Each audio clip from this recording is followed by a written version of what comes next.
ಪದ್ಮಗಂಧಿ cinema ಅಂತ ಬಂದಾಗ ಎಲ್ಲ ಮಾಧ್ಯಮ ಮಿತ್ರರಿಗೆ ಹೇಳಬೇಕಾಗಿರೋದು, ಜಗತ್ತಿನಲ್ಲಿ ಈ ವಿಶ್ವದಲ್ಲಿ ಸಾವಿರಾರು ಹೂಗಳಿದೆ. ಅಂದರೆ ಸಂಪಿಗೆ ಇದೆ, ಕೇದಿಗೆ ಇದೆ, ಮಲ್ಲಿಗೆ ಇದೆ, ಗುಲಾಬಿ ಹೂ ಇದೆ. ಆದರೆ ಯಾಕೆ ಕಮಲಕ್ಕೆ ಇಷ್ಟೊಂದು ಪ್ರಾಶಸ್ತ್ಯ ಮತ್ತು ಅದಕ್ಕೆ ಯಾವ ಬಣ್ಣ ಮಾತ್ರ ಇದೆ, ಸುಗಂಧವೂ ಇಲ್ಲ, ಆದರೂ ಕೂಡ ಈ ಕಮಲ ಯಾಕೆ ಇಷ್ಟೊಂದು ಮುಖ್ಯ ಅನ್ನೋದು ಈ ಪದ್ಮಗಂಧಿಯ ವಿಶೇಷ ಅಂತ ಹೇಳ್ಬೋದು.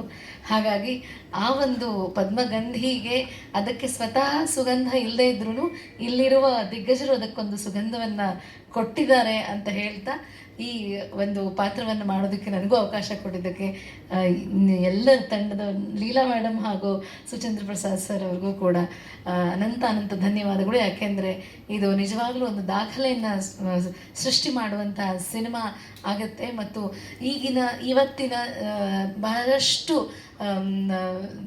ಬೇಕಾದಷ್ಟು ಸಿನಿಮಾಗಳ ಮಧ್ಯದಲ್ಲಿ ಪದ್ಮಗಂಧಿ ಒಂದು ತನ್ನದೇ ಆದ ಸುವಾಸನೆಯನ್ನು ಬೀರಲಿ ಅಂತ ಎಲ್ಲ ಮಾಧ್ಯಮ ಮಿತ್ರರು ಅದಕ್ಕೆ ಸಹಾಯ ಮಾಡಬೇಕು ಅಂತ ಕೇಳ್ಕೊಳ್ತಾ ನಮಸ್ಕಾರಗಳನ್ನು ಹೇಳ್ತಾ ಇದ್ದೇನೆ. ಧನ್ಯವಾದ. ಚಿತ್ರವೊಂದಕ್ಕೆ ನನಗೆ ಈ ಸಿನಿಮಾ ಶುರುವಾದಾಗ ಎಲ್ಲ ಸಿನಿಮಾ ಥರ ಅಂತ ಬಂದೆ. ಹೋಗ್ತಾ ಹೋಗ್ತಾ ನನಗೆ ಏನಾಯಿತು ಅಂದರೆ ಮಹಾಪದ್ಮನ ಥರ ಕಮಲವನ್ನು ಹುಡುಕ್ತಾ ಹೋದೆ. ಕಮಲದಲ್ಲಿ ಏನಿದೆ, ಇಲ್ಲಿ ಏನಿದೆ ಅಂತೇಳಿ ಅಷ್ಟು ಚೆನ್ನಾಗಿ ಬಂತು. ನಾನು ಈಗಲೂ ಕೂಡ ಕಮಲದಲ್ಲಿ ಇನ್ನೇನೋ ಇದೇನೋ ಅಂತ ಹುಡುಕ್ತಾ ಇದ್ದೀನಿ. ಅದು ಅಷ್ಟು ನನಗೆ ಪರಕಾಯ ಪ್ರವೇಶ ಮಾಡುವಾಗ ಆಗಿದೆ. ಮತ್ತು ಈ ಕುಟುಂಬದಲ್ಲಿ ಇದ್ದಿದ್ದು ನನ್ನ ಪುಣ್ಯ ಅಂತ ಹೇಳ್ಬೋದು. ನಿನ್ನೆ ಸರ್ನ ಭೇಟಿಯಾದಾಗ ಕೂಡ ಹೇಳಿದ್ದೆ, ಸರ್ ಈ ಥರ ಸಿನಿಮಾ ನಿಮಗೆ ಮಾತ್ರ ಮಾಡಲಿಕ್ಕಾಗೋದೇನೋ ಅಂತ. ಅದು ನಿಜಾನೇ. ಇಲ್ಲಿ ನನಗೆ ಅವಕಾಶ ಕೊಟ್ಟಿದ್ದಕ್ಕಾಗಿ ತುಂಬ ಧನ್ಯವಾದಗಳು. ಬೇರೆ ಬೇರೆ ಚಿತ್ರಗಳ ಅನೇಕ ನಾವೆಲ್ಲ ಭೇಟಿ ಆಗ್ತಲೇ ಇರ್ತೇವೆ.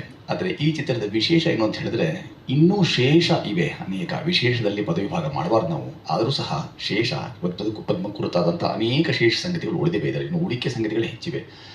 ಆದರೂ ಸಹ 2 ತಾಸಿನಲ್ಲಿ ವಿದುಷಿಯವರು ಹೇಳಿದ ಹಾಗೆ ಒಂದು ಚಿತ್ರ ಕಾವ್ಯವನ್ನಾಗಿ ಮಾಡಬೇಕು ಅಂತ ಹೇಳಿದಾಗ ಇದನ್ನು ಯಾಕೆ ನೋಡಬೇಕು ಅನ್ನೋದೊಂದು ಪ್ರಶ್ನೆ ಬಂದ್ಬಿಡುತ್ತೆ. ಈ ಮೂಲಭೂತ ಪ್ರಶ್ನೆ, ಚಿತ್ರ ಮಾಡ್ತೇವೆ ಯಾಕೆ, ತೋರಿಸೋದಕ್ಕಾಗಿ, ಅದಕ್ಕೆ ಉತ್ತರ ಕಂಡುಕೊಳ್ತೇವೆ. ಆದರೆ ಮಾಡಿದ ನಂತರ ಇದನ್ನು ನೋಡೋದಕ್ಕೆ ಏನು ಮಾಡಬೇಕು, ಯಾಕೆ ನೋಡಬೇಕು ಅನ್ನೋ ಪ್ರಶ್ನೆಗೆ ಉತ್ತರ ಇಲ್ಲಿದೆ. ಭಾರತೀಯತೆಯನ್ನು ಒಪ್ಪಿಕೊಳ್ಳುವಂಥವರು ಅಥವಾ ಭಾರತ ಅಂದರೆ ಏನು, ಅದರ ಪಾರಂಪರಿಕ ಜ್ಞಾನವೇನು, ಅದರ ದರ್ಶನ ಬಯಸುವಂಥವರು ಈ ಚಿತ್ರವನ್ನು ನೋಡಬೇಕು. ಅಷ್ಟಲ್ಲದೆ ಈ ಚಿತ್ರದಲ್ಲಿರುವಂಥ ಅಡಕ ಬರುವ ತಲೆಮಾರುಗಳಿಗೆ ಪಥದರ್ಶಿ ಅನ್ನೋ ಕಾರಣಕ್ಕಾಗಿಯೂ ನೋಡಬೇಕು. ಈ ದೇಶ ಅಥವಾ ಇಲ್ಲಿನ ನೆಲ, ಈ ನೆಲ ಜಲ ಇವೆಲ್ಲವೂ ನಮ್ಗೆ ಆಶ್ರಯ ಕೊಟ್ಟಿದೆ, ಆಸರೆ ಕೊಟ್ಟಿದೆ. ಈ ಆಶ್ರಯಗಳ ಋಣ ತೀರಿಕೆಯ ಬಾಬತ್ತಾಗಿ ಆದರೂ ಈ ಚಿತ್ರವನ್ನು ನೋಡಬೇಕು ಅನ್ನೋದನ್ನು ಹಕ್ಕೊತ್ತಾಯದ ಮುಖಾಂತರ ನಾವು ಹೇಳುವಂಥದ್ದು. ಅಷ್ಟಲ್ಲದೆ ಕೆಲವರು ಅವರವರ ರಾಜಕೀಯ ಪಕ್ಷಗಳು ಇತ್ಯಾದಿಗಳಿಗೆ ಅವರ ಚುನಾವಣಾ ಚಿಹ್ನೆ ಎತ್ತಿದ ಪಕ್ಷದ ಚಿಹ್ನೆ ಎತ್ತಿದ್ಗಳನ್ನು ಇಟ್ಕೊಂಡು ಬಿಟ್ಟಿರ್ತೇವೆ.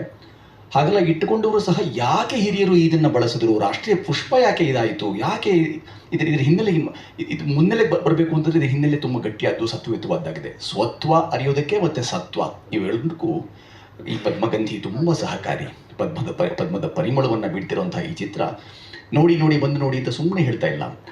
ಇದರ ಮೂಲ ಉದ್ದೇಶ ಏನು ಅಂತ ಹೇಳಿದ್ರೆ, ಬರುವ ಅನೇಕ ತಲೆಮಾರುಗಳಿಗೆ ನಮ್ಮ ನಿಜವಾದ ಭಾರತದ ನಿಜ ವಿಸ್ತಾರವೇನು, ವೈಶಾಲ್ಯವೇನು, ಅಸ್ಮಿತೆ ಏನು, ಗೌರವವೇನು, ಇವೆಲ್ಲವನ್ನು ಈ ಚಿತ್ರದಲ್ಲಿ ಮುಖಾಂತರ ಹೇಳೋ ಪ್ರಯತ್ನ ನಡೆದಿದೆ. ಇದು ಚಿತ್ರ ಆದಮೇಲೆ ಅನೇಕರು ನಮಗೆ ಚಿತ್ರ ಆಗೋ ಸಂದರ್ಭದಲ್ಲಿಯೂ ಆದ ನಂತರವೂ ಅನೇಕರು ಬೇಕಾಗ್ತಾರೆ. ಹಾಗಾಗಿ ಸಾಂಘಿಕ ಯತ್ನವಾಗಿ ಇಷ್ಟು ಜನರು ತಮ್ಮ ಮುಂದೆ ಕೂತ್ಕೊಂಡಿದ್ದೇವೆ. ಮಾನ್ಯ ಹರೀಶರು ವಾಗ್ದೇವಿ ಅಂತ ಶಿಕ್ಷಣ ಸಂಸ್ಥೆಯನ್ನು ಮಾಡಿಕೊಂಡು ಅವ್ರು ಹೇಳಿದ ಮೊದಲ ಮಾತು, ನಮ್ಮ ಇರುವ ಸಾವಿರಾರು ಮಂದಿ ಹುಡುಗರೇನಿದ್ದಾರೆ ಅವರೆಲ್ಲರನ್ನೂ ಕರೆತಂದು ಈ ಚಿತ್ರವನ್ನು ತೋರಿಸುವ ಕೆಲಸವನ್ನು ಮಾಡ್ತೀವಿ ಅಂತ. ಹಾಗಾಗಿ ನಾವು ನಮ್ಮ ಕುರಿತಾಗಿಯೇ ತುತ್ತೂರಿಯನ್ನು ಅಥವಾ ಶಂಖವನ್ನು ಹಾಡುವ ಬದಲು ಅಂಥವರು ಯಾಕೆ ಬರ್ತಿದ್ದಾರೆ ನಿಮ್ಮ ಮುಂದೆ ನಿಂತ್ಕೊಳ್ಳೋಕೆ ಅಂತ ಹೇಳಿದ್ರೆ, ನಾವು ಅಲ್ಲಿಂದಲೇ ಆರಂಭ ಮಾಡೋಣ. ನಮ್ಮಲ್ಲಿರುವಂಥವು ಎಲ್ಲರೂ 2 ಮಾತನ್ನು ಕೇಳಿಬಿಡೋಣ, ಮತ್ತೆ ನಾವು ಮಾತಾಡಿಕೊಳ್ಳೋಣ.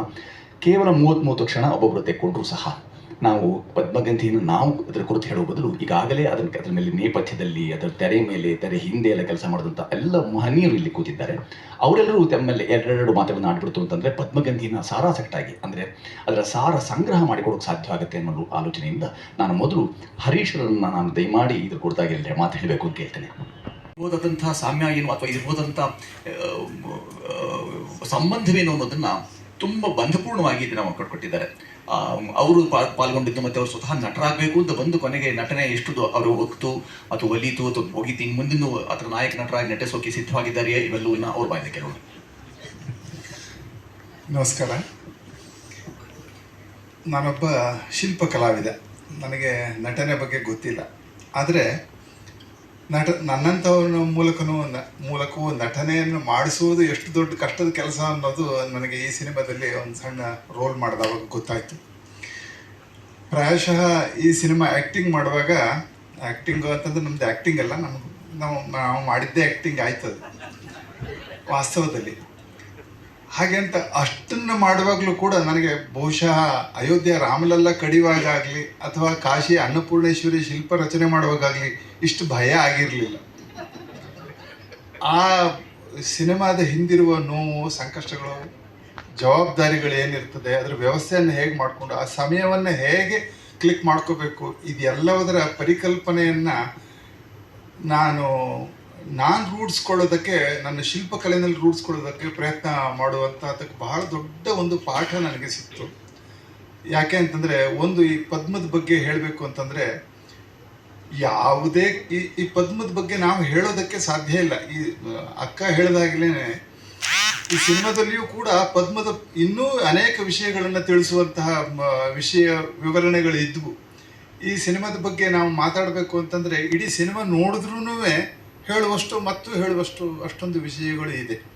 ಹಾಗಾಗಿ ಈ ಸಿನಿಮಾದ ಬಗ್ಗೆ ಹೇಳಬೇಕು ಅಂತಂದರೆ ನೀವು ಆ ಸಿನಿಮಾ ನೋಡೋದೇ ಹೆಚ್ಚು ಸೂಕ್ತ. ಆದ್ದರಿಂದ ಶಾಸ್ತ್ರೀಯವಾದ ಭಾರತದ ಅಥವಾ ಈ ಪ್ರಾಚೀನ ಭಾರತದ ಪರಿಕಲ್ಪನೆಯಲ್ಲಿ ಕಮಲಕ್ಕೆ ಯಾವ ಸ್ಥಾನವನ್ನು ಕೊಟ್ಟಿದ್ರು, ಭೂಮಿಯನ್ನು ಪದ್ಮಪುರಾಣದಲ್ಲಿ ಭೂಮಿಯೇ ಒಂದು ಪದ್ಮ ಅಂತ ಹೇಳುತ್ತೆ.